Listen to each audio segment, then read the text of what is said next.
मोठं बोंबलणार, मला आंघोळीला बाहेर काढणार, मेल्यावर गरम पाण्याने आंघोळ घालणार. अगोदर 1.5 महिना आंघोळ नव्हती मला, गुळचिड्या घालत्या माझ्या अंगाला, पण मेल्यावर गरम पाण्याने आंघोळ. माझ्या कपड्याला ठोकळा चिटकवणार, मला नवे कपडे घालणार, माझा पोऱ्या मडकं हातात धरून मला रस्ता दाखवणार. बाबा तुम्ही माझ्या माग माग या. माझी बायको पदर मोकळा करणार, सुटले बाई, लय रांगड होतं ग, सुटले बाई. आणि भाऊबंद लगेच कपडे फेकून खांदा देणार. आनंद झाला ना. आणि एक अवलाद गेली, मला सरणावर ठुलं, भाऊबंदांनी बदला घेतला, माया उराव लाकडं ठुली, लाकडं ठुली. मी पेटत नव्हतं, टायर वापरले.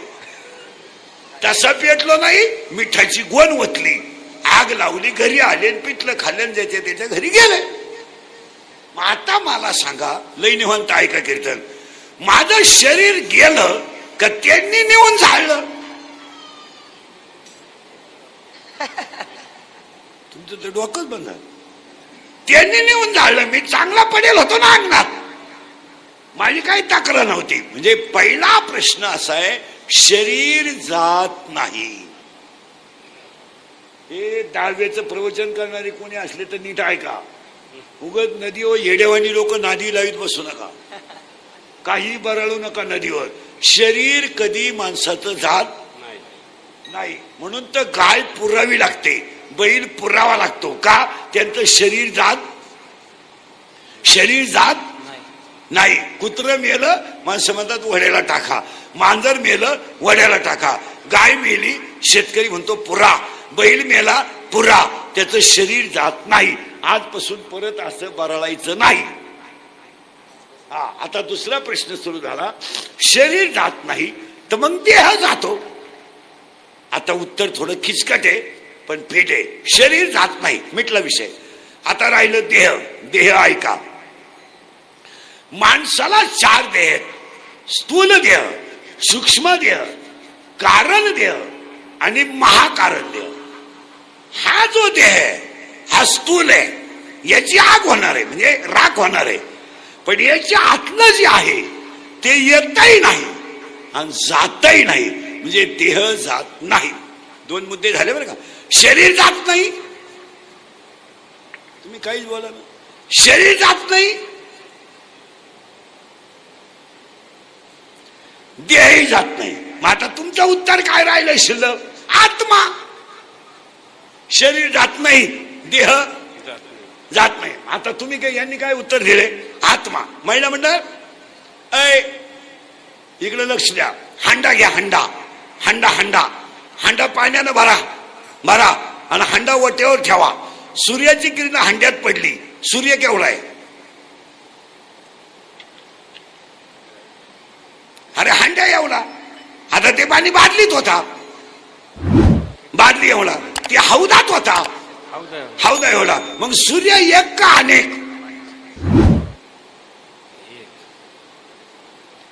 तुमचं डोकं काम देतंय का?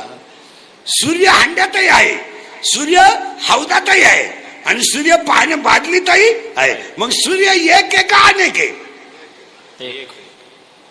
एक आहे. त्याचे प्रतिबिंब अनेक आहे. तसं आत्मा एक आहे, हे सगळे त्याचे प्रतिबिंब आहे. थोडं जड आहे समजायला, त्याच्यापेक्षा सोपं सांगतो. महिना मंडळ किटली घ्या, किटली आणि ती दुधानं भरा. 5 लिटर दूध भरा किटलीत. भरलं. आता फक्त मला दूध उभं आहे, आडवं आहे का तिरपं आहे त्याचा आकार सांगा. करेक्ट सांगा. दूध उभं आहे, आडवं आहे का तिरपं आहे?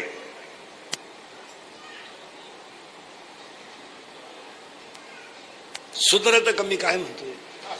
किटली दुधानं भरली, दूध आडवं आहे, उभं आहे का तिरपं आहे? आडवं, उभं नाही. अगं बाई, किटलीचा जो आकार आहे तोच दुधाचा आकार आहे. आता ते दूध बाटलीत होता, आता तांब्यात होता, ते फुलपात्रात होता आणि ग्लासात होता. मग आत्मा दुधाला निश्चित आकार आहे का? नाही ना. मग आत्म्याला जन्म नाही, आत्म्याला मृत्यू नाही, आत्मा येतही नाही, आत्मा जातही नाही, आत्मा येतही नाही, आत्मा जातही नाही, आत्म्याला पाणी भिजितही नाही, अग्नी जाळीतही नाही आणि शस्त्र कापितही नाही, म्हणजे आत्मा जात नाही. तुम्ही म्हणाल महाराज आम्हाला बधीर करून टाकलं तुम्ही.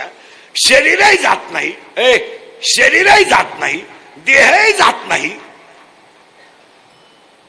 तुमचा बोलतच नाही तुम्ही, आत्माही जात नाही. मग 10 मिनिटं तुम्ही लावून धरलंय, माणसाचं जात काय? उत्तर, हात माझा वर झाला चैतन्य आहे, वट हलतात चैतन्य आहे, पापणी खालीवर होते चैतन्य आहे, आणि माझ्यातलं चैतन्य गेलं का ते प्रेत आहे. म्हणून शरीर जात नाही, देह जात नाही, आत्मा जात नाही, पण चैतन्य गेल्याशिवाय राहत नाही. तुम्ही म्हणाल आमच्या चैतन्य आहे का? एका मिनिटात फक्त हा हात इथं लावा, वाप येते का बघा. अरे लावा ना हात, येते का हवा? मग ती हवा बंद झाली, किती सोपं आहे. कायच करायचं नाही, रोज सकाळी उठले उठले आज करायचं हाय, अजून हाय. म्हणजे इथं जे चैतन्य आहे ते कसं आहे ऐका आता. 24 तासात 21,600 वेळा श्वासवास होतो, 21,600 वेळा.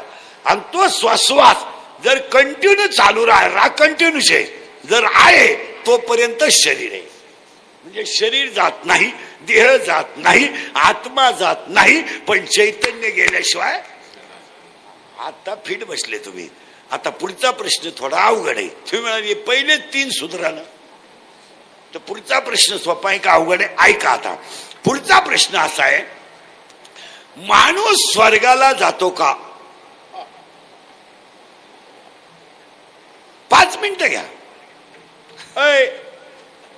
आजारी आजारी झोपून घे. शरीर स्वर्गाला जातो का? महिला मंडळ, म्हातारी आजारी पडली म्हातारी आजारी. आपले पाहुणे इतके हलकट आहेत तुमचे माझे, आजारी पडलं तरच खायला घेऊन येत्या.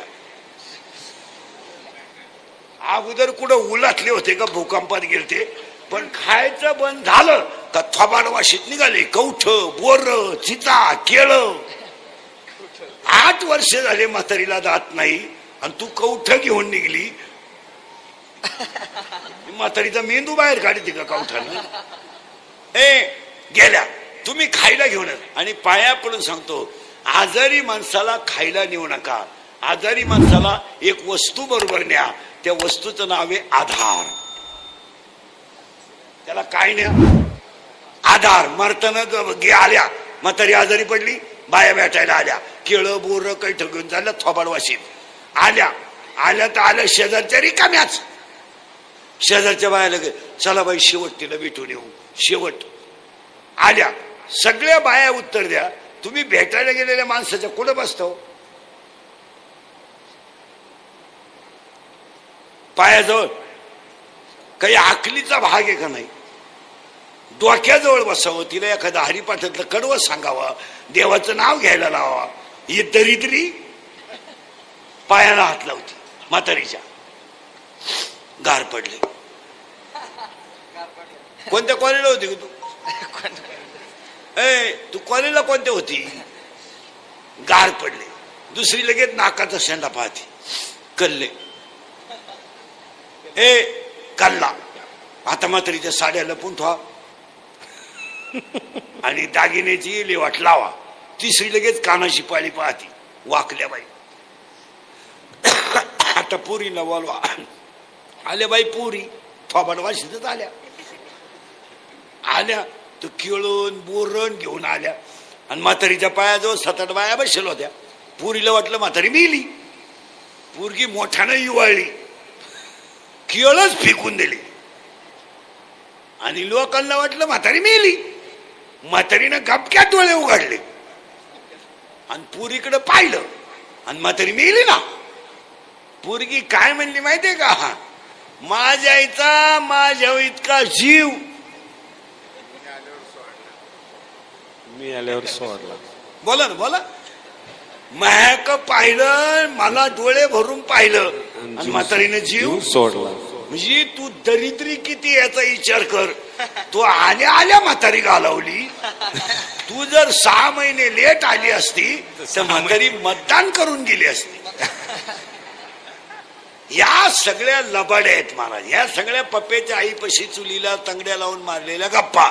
याला शेंडाही नाही उडूकही नाही. म्हातारा मिळाला, 2 वर्ष झाले, 2 म्हाताऱ्या गप्पा मारीत बसल्या.